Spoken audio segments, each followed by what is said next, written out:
The soft glow of the bedside lamp bathed the room in a warm golden hue, but to Sarah Carter, everything felt cold.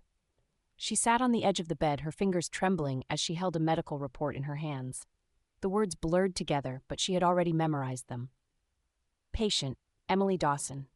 Condition, acute myeloid leukemia, relapse detected. Recommended treatment, bone marrow transplant. Compatible donor identified, Sarah Carter.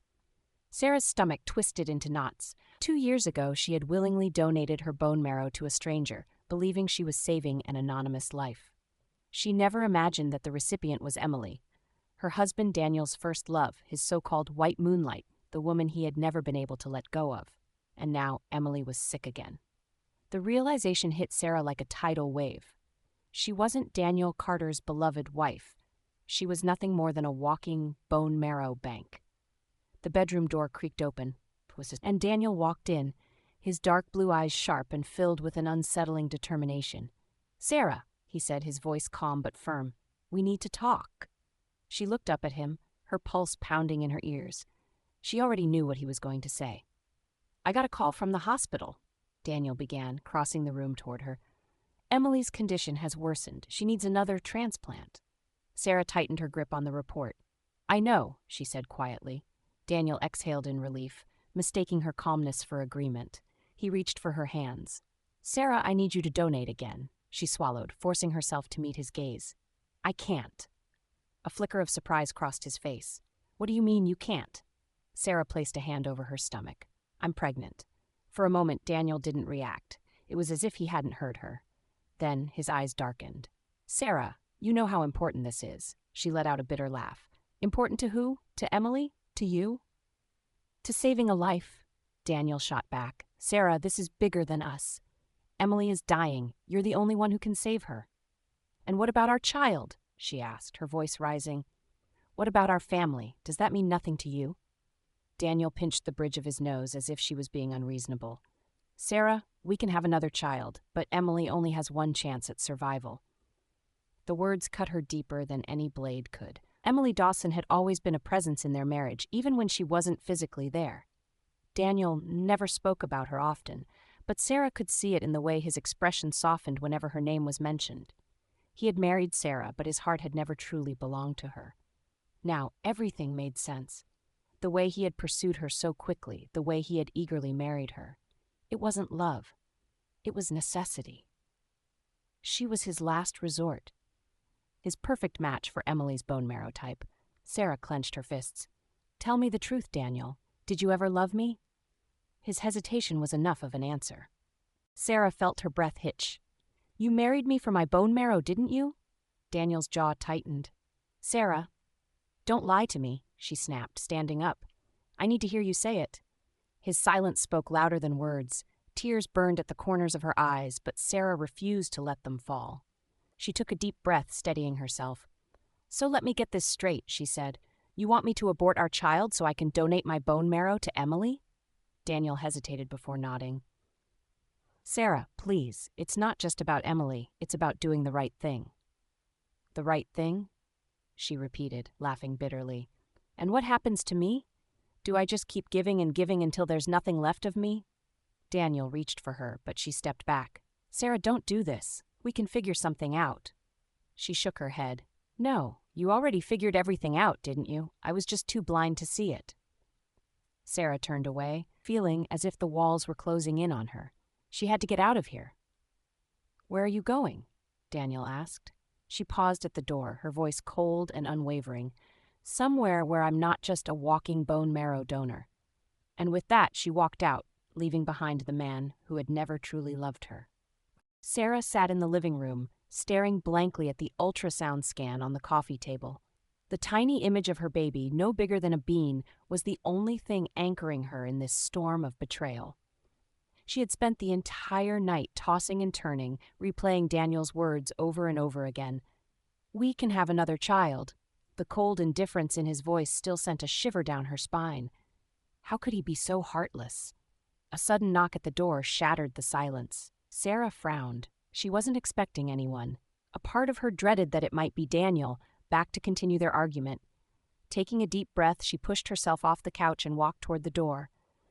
As soon as she opened it, a tall, slender woman stood in front of her, dressed impeccably in a designer coat and heels. Her long chestnut hair cascaded down her back, framing a delicate face with sharp, calculating eyes. Sarah recognized her instantly. Emily Dawson. For a moment, neither of them spoke. Then Emily's lips curled into a small, humorless smile. "You must be surprised to see me." Sarah crossed her arms.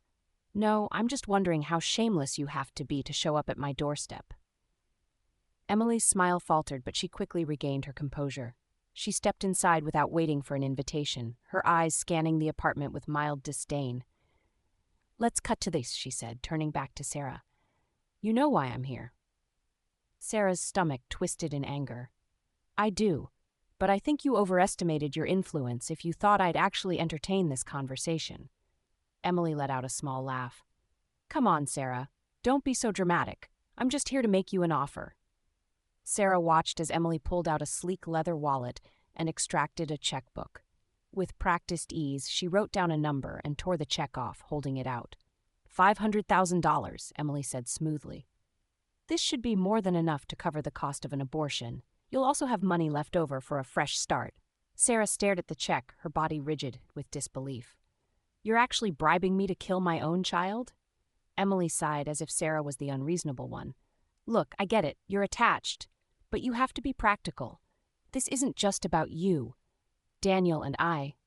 "Daniel and I?" Sarah repeated, her voice like ice. Emily didn't even flinch. "He still loves me, you know. He always has. You were just a convenience." Sarah clenched her fists. "Get out." Emily raised a brow. "You haven't even looked at the number." "I don't need to," Sarah snapped. "There's no price that could ever justify what you're asking me to do." Emily clicked her tongue in disappointment. "That's a shame. I thought you were smarter than this." Before Sarah could respond, she heard the front door swing open. Daniel walked in, his expression tight with tension. His gaze flickered from Sarah to Emily, and his entire body tensed. "What's going on?" he asked, his voice wary. Sarah let out a bitter laugh. "Oh, you'll love this. Your precious Emily just tried to buy my baby's life with $500,000. Daniel's face paled. Emily, to her credit, didn't look guilty at all. She simply shrugged. "I was trying to help." "Help?" Sarah repeated incredulously. "Daniel, tell me, are you okay with this? With her walking in here and treating our child like a disposable inconvenience?" Daniel let out a slow breath, running a hand through his hair. "Sarah, please." "No," she interrupted, her voice shaking with fury. "Answer the question." He didn't. Sarah felt her stomach drop. "You knew she was coming, didn't you?" Daniel hesitated, but that was all the confirmation she needed. A deep, mocking laugh bubbled out of her throat. "Wow, you really have no shame." Emily, growing impatient, crossed her arms. "Daniel, this is ridiculous. She's being completely irrational." Sarah turned to Emily, her anger reaching its peak. "Irrational? You think I'm irrational for not wanting to murder my child? For not letting you vultures dictate my life anymore?" Daniel finally snapped. "Sarah, stop being selfish. Emily is dying. Do you think I'd be asking you to do this if there was another way?" Sarah reeled back as if he had struck her. Selfish? Everything inside her shattered. Her voice dropped to a whisper. "You really don't see me as anything more than a donor, do you?" Daniel's expression faltered, but he didn't deny it. Sarah let out a trembling breath. "Then you've already lost me." She turned back to Emily. "And as for you, take your money and get out of my house." Emily narrowed her eyes but didn't argue. She simply tossed the check onto the floor, giving Sarah one last condescending look before striding toward the door. Daniel lingered for a moment, as if searching for words that could undo the damage. But there was nothing he could say that would change what had already been done. "Sarah," she didn't look at him, "get out." And this time he did. The house felt different. Ever since the confrontation with Emily, Sarah noticed the shift in Daniel's demeanor. He still came home every night, but he no longer tried to reason with her. Instead, he was distant, colder than usual, as if he had already decided that she was the unreasonable one. At first, Sarah had thought his silence was guilt, but the more she observed him, the more she realized it wasn't regret at all. It was frustration. He wasn't remorseful for what he had done, he was just angry that she wouldn't comply. She caught him staring at her stomach one night, his expression unreadable. "Is it even worth it?" he had muttered under his breath, probably thinking she was asleep. Sarah's blood ran cold. Something about those words, the way he said them so casually, made her realize Daniel never wanted this baby. He never wanted her. She had been so blinded by love that she ignored all the signs. Now, with the truth staring her in the face, she could no longer pretend. And so, for the first time in their marriage, Sarah decided to stop trusting him. Her hands trembled as she held the business card of a private investigator. It had taken all of her strength to admit that she needed help. But now that the decision was made, she felt nothing but determination. Sarah had to know. The investigator, Mark Reynolds, listened intently as she explained her suspicions. "I want to know everything about my husband's past," she said firmly, "especially his connection to Emily Dawson." Mark nodded, jotting down notes. "How much detail are you looking for?" Sarah hesitated. "Everything. I need to know if my entire marriage was a lie." The words felt like knives against her tongue, but she had to face them. Mark leaned back in his chair, studying her. This might not be easy to hear. Sarah let out a bitter laugh. "I think I already know that." Days passed in excruciating silence. Daniel continued acting as if nothing had happened, but Sarah had stopped engaging. She couldn't bring herself to pretend anymore. Then, late one evening, her phone buzzed with a message from Mark. "Found something. Sending it over now." Sarah's pulse quickened. A few seconds later, a video file appeared on her screen. With shaky hands, she pressed play. The footage was grainy, but she could make out a group of young men sitting around a bar, laughing. Her heart clenched when she recognized one of them. "Daniel." She turned up the volume just as a voice slurred, "Man, I still can't believe you actually went through with it." Another man laughed. "Yeah, bro, you really married your bone marrow bank." Sarah's stomach twisted. Daniel, seated at the center, exhaled a cloud of smoke before smirking. "What choice did I have?" His voice was eerily calm. Emily needed a match, and Sarah was perfect. It was easier to just lock it down. Someone whistled. "Damn, dude, so you're telling me you put up with a woman you don't even love just so Emily could live?" Daniel chuckled. "Sacrifices, man. But hey, at least she doesn't ask too many questions." Laughter erupted around the table. The video ended. Sarah sat frozen, her entire body trembling. Everything, the way he had pursued her, the way he had married her so quickly, none of it was real. It was all for Emily. She was nothing more than a means to an end. And worst of all, Daniel never thought she'd find out. Sarah sat motionless on the cold bathroom floor, her back pressed against the tiled wall. The glow from her phone screen had dimmed long ago, but the video was burned into her memory. Every word, every smug chuckle, every casual remark about how she was nothing more than a bone marrow bank echoed in her mind like a cruel joke. She had thought she had prepared herself for the worst when she hired the investigator. But knowing the truth and hearing it from Daniel's own mouth were two entirely different things. A sob broke free from her throat, raw and painful. She had loved him. She had trusted him. She had spent years by his side, believing in their marriage, believing in him. And all this time, she was nothing but a calculated decision, a body that held the right genetic material to keep Emily Dawson alive. Her fingers curled over her stomach protectively. And now, they wanted to take away her baby. They wanted her to give up the one real thing she had in this sham of a marriage. Over her dead body. Tears streamed down her face as memories of their time together flooded her mind. She had met Daniel at a blood donation drive. He had been so charming, so seemingly genuine. He had made her laugh, had made her feel special. She thought it was fate, two strangers meeting under such a circumstance, drawn together by something greater than themselves. Now she knew better. He was looking for a match. The way he had pursued her after that, the way he had showered her with affection, making her believe that she was the one, it had all been part of his plan. Sarah could still remember the night he had proposed. It had been perfect.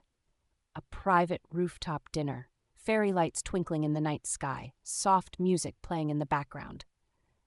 She had been so overwhelmed with love that she had barely been able to say yes before throwing herself into his arms. But now, as she replayed that moment in her mind, she noticed things she had been too blind to see before. The slight hesitation in his smile, the way he had gripped the ring box too tightly, as if forcing himself to go through with it. Had he been thinking of Emily even then? Had he been telling himself that this was just another step in his plan? Her stomach churned in disgust. Every "I love you" he had ever whispered in her ear, every kiss, every embrace, it was all a lie. How had she not seen it sooner? Because she wanted to believe it was real. Because she had been a fool, not anymore. Sarah wiped her tears, forcing herself to take slow, steady breaths. Crying wouldn't change anything. Wishing things had been different wouldn't erase the fact that she had been deceived. But she could do something about it. She wouldn't be another victim in Daniel's grand plan. She wouldn't let them strip her of her dignity, of her child. If Daniel had spent years planning this marriage to benefit Emily, then Sarah would make sure it was the biggest mistake of his life. She wasn't just going to leave. She was going to burn everything down. Sarah stood in front of the bathroom mirror, her face unreadable. The woman staring back at her was not the same woman who had once believed in love, who had trusted her husband, who had foolishly thought she was cherished. That version of her had died the moment she watched the video of Daniel laughing about how he had married his bone marrow bank. Now, only cold determination remained. She knew Daniel and Emily wouldn't stop pressuring her. They saw her as nothing more than an obstacle, one that could be manipulated, coerced, or discarded if necessary. If she continued resisting, they would find another way to force her into submission. But what if she stopped resisting? What if she let them believe they had won? Sarah took a deep breath, steadying herself. If she wanted to destroy them, she had to be patient. She had to be smart. And most importantly, she had to be convincing. Later that evening, Sarah sat across from Daniel at the dining table. He had barely spoken to her since their last argument, but as soon as she placed a cup of tea in front of him, he looked up, surprised. "I've been thinking," she said quietly, keeping her voice soft and hesitant, "about what you said." His blue eyes narrowed slightly, as if analyzing her. "What do you mean?" Sarah forced herself to swallow the bile rising in her throat as she reached for his hand. "You're right," she murmured. "Emily, she doesn't have another chance, but we can have another baby." For a split second, Daniel looked genuinely stunned. Then his entire body relaxed, and a slow, victorious smile spread across his face. "Sarah." He exhaled in relief, squeezing her hand. "I know this isn't easy for you, but this is the right choice." Sarah nodded, biting the inside of her cheek to stop herself from shaking in rage. The way he looked at her now, like she had finally come to her senses, like she was just a foolish woman who had been too emotional to see reason, made her want to slap him across the face. Instead, she played her part. "I want to do this on my terms," she continued, her voice barely above a whisper. "If I have to go through with it, I need time." Daniel hesitated, but then he nodded. "Of course, whatever you need." Liar. The moment Daniel left for work the next morning, Sarah sprang into action. She drove straight to the private investigator's office, her hands clenched into fists. Mark Reynolds raised an eyebrow as she walked in. "I take it you're not here for small talk?" Sarah sat down, placing a flash drive on his desk. "Daniel and Emily are trying to force me to terminate my pregnancy so I can donate bone marrow," she said bluntly. "I just told Daniel I'd do it, but I need to make sure they don't see it coming when I take them down." Mark leaned forward, intrigued. "And how exactly do you plan to do that?" Sarah's eyes darkened. "By proving they used my personal medical information illegally." Mark whistled low. "You want me to dig into hospital records?" "Yes," she said firmly. "I need proof that Emily knew I was a match before I was even contacted by the bone marrow registry. If the hospital leaked my information, that's a huge lawsuit waiting to happen." Mark smirked. "Now you're thinking like a woman scorned." Sarah's lips curled into a cold smile. "I'm thinking like a woman who's about to win." Over the next week, Mark worked tirelessly to track down the evidence Sarah needed. What he uncovered was worse than she had imagined. Not only had Daniel bribed a hospital administrator to access the bone marrow registry before she was ever notified, but Emily's doctor had also falsified documents to keep Sarah's identity from being protected under donor confidentiality laws. They had never intended to give her a choice. Sarah wasted no time. She hired a lawyer specializing in medical malpractice and patient rights. She compiled every piece of evidence, every recording, every email exchange Mark had uncovered. Then, As the final move, she reached out to the media. If Daniel and Emily thought they were untouchable, they were about to learn the hard way that Sarah Carter was not the kind of woman to be used and discarded. She was the kind of woman who burned her enemies to the ground. The first blow landed on a Monday morning. Sarah sat on her couch, a steaming cup of coffee in her hands, as the morning news played on the TV. Breaking news: a major investigation has been launched into Westbridge Medical Center following allegations of illegal patient data leaks. Hospital officials are accused of unlawfully sharing confidential donor information, leading to a potential lawsuit that could cost them millions. Authorities have confirmed that one of the victims, Sarah Carter, has taken legal action against both the hospital and those involved in the breach. Sarah sipped her coffee, her lips curling into a satisfied smirk. The hospital was in chaos. Emails had been leaked to the press, exposing how a high-ranking administrator had accepted bribes in exchange for accessing the bone marrow donor registry. The documents also revealed that Emily's doctors had conspired to keep Sarah's identity from being legally protected, ensuring that she would be pressured into another donation. Public outrage was instant and brutal. Within hours, the hospital released a statement claiming they were conducting an internal investigation. But the damage was already done. And this was just the beginning. As expected, Daniel didn't come home that night. Sarah knew he was scrambling, trying to put out fires, trying to figure out how the hell everything had blown up in his face so quickly. She didn't have to wait long for his downfall to reach the public. 2 days later, a second video surfaced. It wasn't just a conversation. It wasn't just a leaked email. It was the video, the one Mark had found, the one Sarah had watched over and over again until she had memorized every cruel word that had come out of Daniel's mouth. The video of him sitting in a bar, laughing with his friends, bragging about how he had married his bone marrow bank. Sarah watched as the internet exploded. It started on social media. Someone uploaded the clip under the title, "This man married a woman just to use her as a medical supply." Within hours, it went viral. Holy shit, this guy literally planned his marriage around using her body. That's disgusting.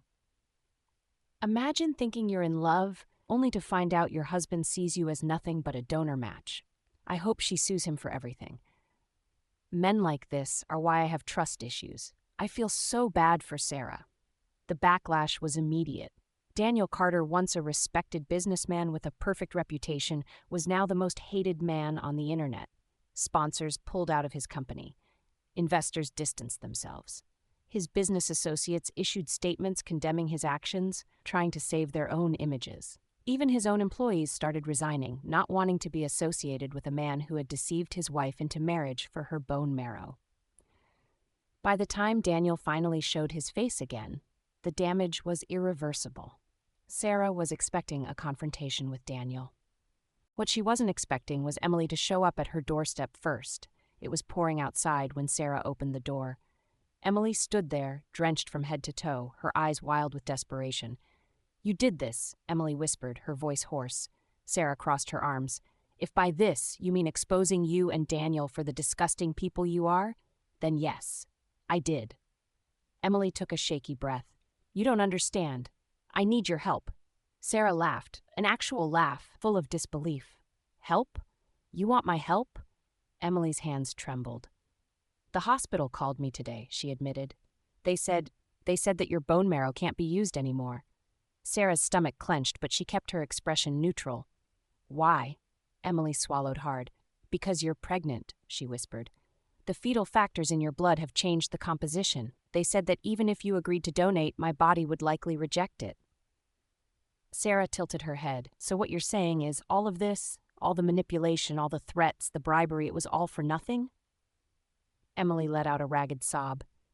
For the first time, Sarah saw something other than arrogance in her face. She saw fear. Sarah took a slow step forward. "You thought you could take everything from me, my husband, my dignity, my child. But look at you now, Emily. You're the one who's lost everything." Emily shook her head, tears falling freely now. "Sarah, please." Sarah cut her off with a quiet, sharp whisper. "You're already dead to me." And with that, she shut the door in her face. The morning air was crisp and cool as Sarah walked into her lawyer's office, a thick folder clutched tightly in her hands. It contained every piece of evidence she had gathered: the hospital records, the leaked emails, the bribery receipts, and most damning of all, the video of Daniel Carter humiliating her. She was done playing the victim. She wasn't just leaving him, she was going to make him pay. Across the desk, her attorney, Rachel Monroe, reviewed the documents with a satisfied nod. "This is airtight," she said. "Daniel Carter won't just lose this case, he'll lose everything." Sarah exhaled, steadying herself. "Good. I want full custody of my child, financial compensation for emotional distress, and a public retraction from both him and Westbridge Medical Center." Rachel smirked. "Trust me, by the time I'm done with him, he'll wish he had never met you." Sarah's fingers curled around the pen as she signed the divorce petition. It was the most liberating moment of her life. 2 days after filing for divorce, Daniel showed up at her apartment. Sarah opened the door just enough to see his face. He looked disheveled, dark circles under his eyes, his usually neat suit wrinkled, his hands trembling slightly. For the first time, he looked defeated. "Sarah, please," he whispered. "Let's talk." She didn't move. "There's nothing left to say." Daniel took a shaky breath. "I messed up, okay? I was desperate. I wasn't thinking clearly." Sarah laughed bitterly. "You planned this for years, Daniel. That wasn't desperation. That was strategy." He swallowed hard. "I did love you, Sarah." She arched an eyebrow. "You sure about that? Because the video of you laughing about how I was just a bone marrow bank tells a different story." Daniel's face twisted with shame. "I said horrible things, but it wasn't all fake. There were moments." Sarah cut him off. "Moments don't matter when the foundation was built on lies." His hands clenched at his sides. "What do you want? Money? A settlement? I'll give you whatever you ask." "I want you out of my life." The words hit him like a slap. Before he could say another word, Sarah shut the door in his face. The divorce trial was set to be the most publicized case of the year. With the hospital scandal and Daniel's leaked video still trending online, reporters swarmed the courthouse on the day of the hearing. Sarah walked in with her head held high, flanked by Rachel and her legal team. Across the courtroom, Daniel sat with his own lawyers, looking pale and exhausted. Emily wasn't there. She had already disappeared from the public eye, drowning in the consequences of her own selfishness.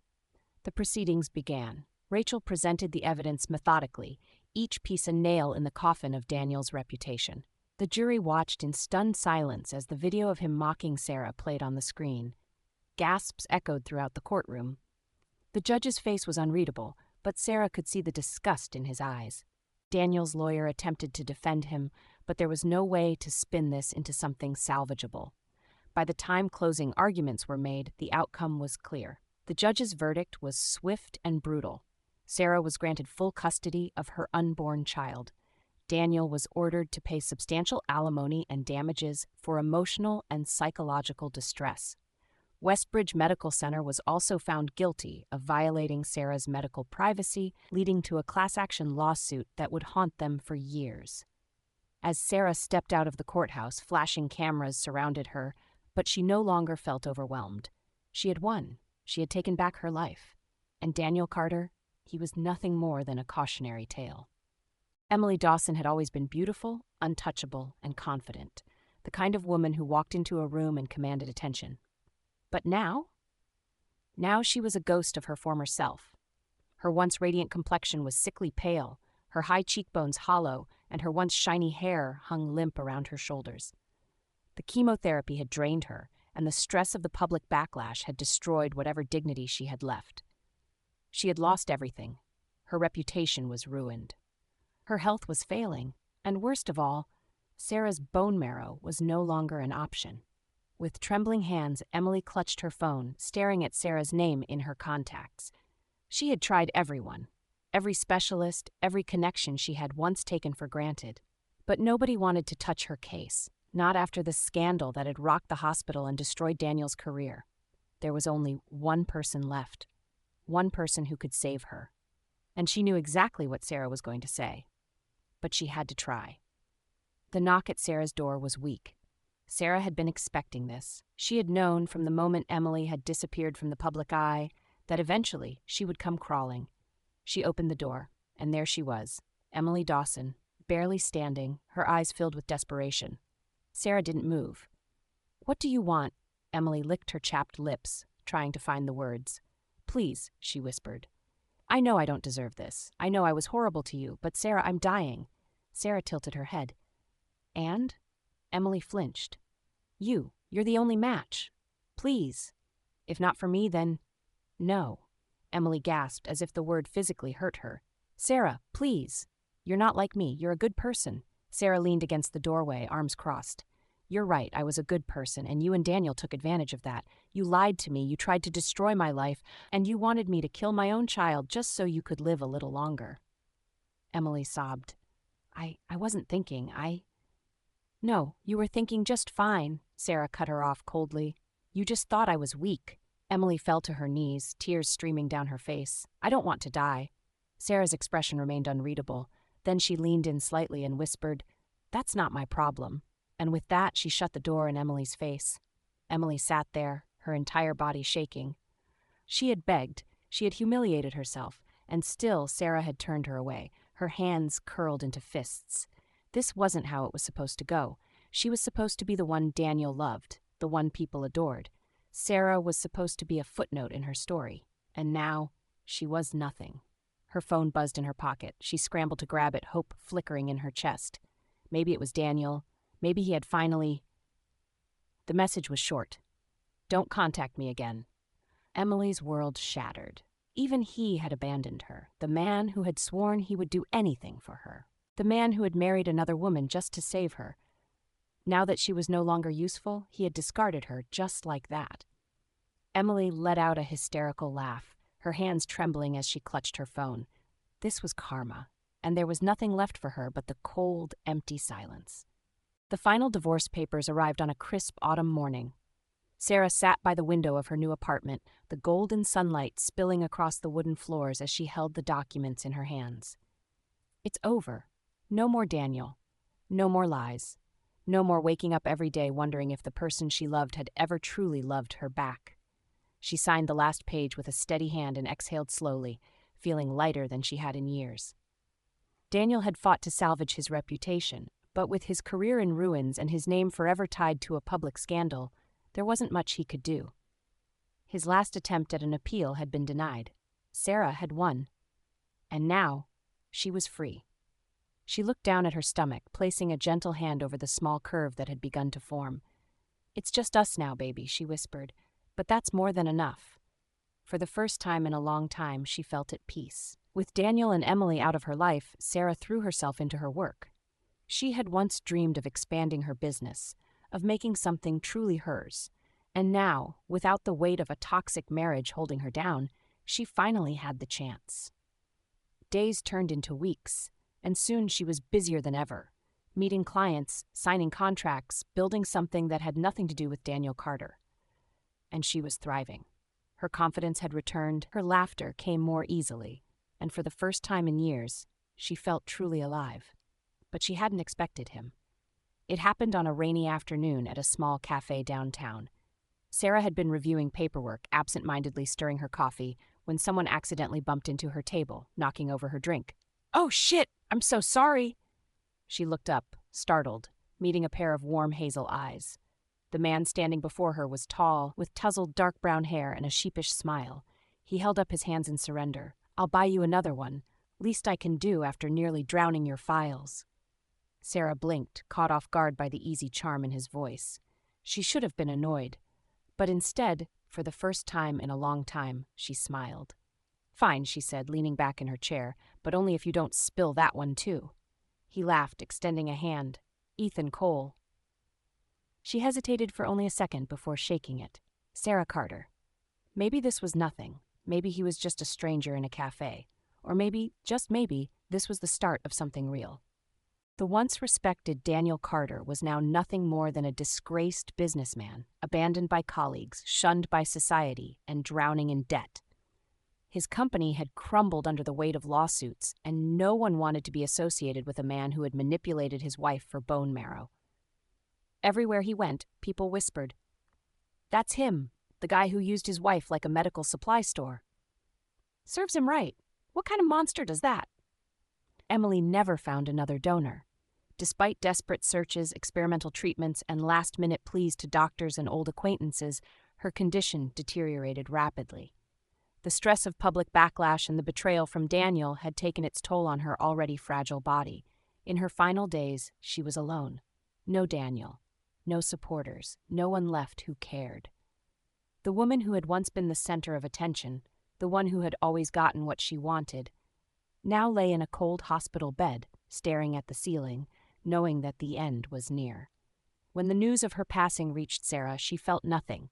Emily had made her choices, and in the end, karma had simply caught up. His once luxurious penthouse had been replaced with a small, barely furnished apartment. The expensive suits were gone, the confidence shattered. He had tried reaching out to Sarah again, but she never responded. She had moved on, and he was left to rot in the mess he had created. 9 months after walking away from her toxic past, Sarah held her newborn son in her arms. Tears welled in her eyes as she gazed at him, his tiny fingers curled around hers, his soft breath steady and peaceful. He was perfect. Ethan stood beside her, smiling down at the baby. "He's got your eyes," he murmured, brushing a stray lock of hair from Sarah's face. She looked up at him, warmth filling her chest. "And your terrible sense of humor, I hope not." Ethan chuckled, leaning down to kiss her forehead. "We'll see about that." For the first time in years, Sarah felt safe, loved. This was the life she had fought for, not as someone's possession, not as a pawn in someone else's game, but as a woman who had survived, who had reclaimed her future, and who had finally, truly found happiness. And as she held her son close, she knew this was just the beginning. If you enjoyed this video, don't forget to give it a like and subscribe so you don't miss any future content.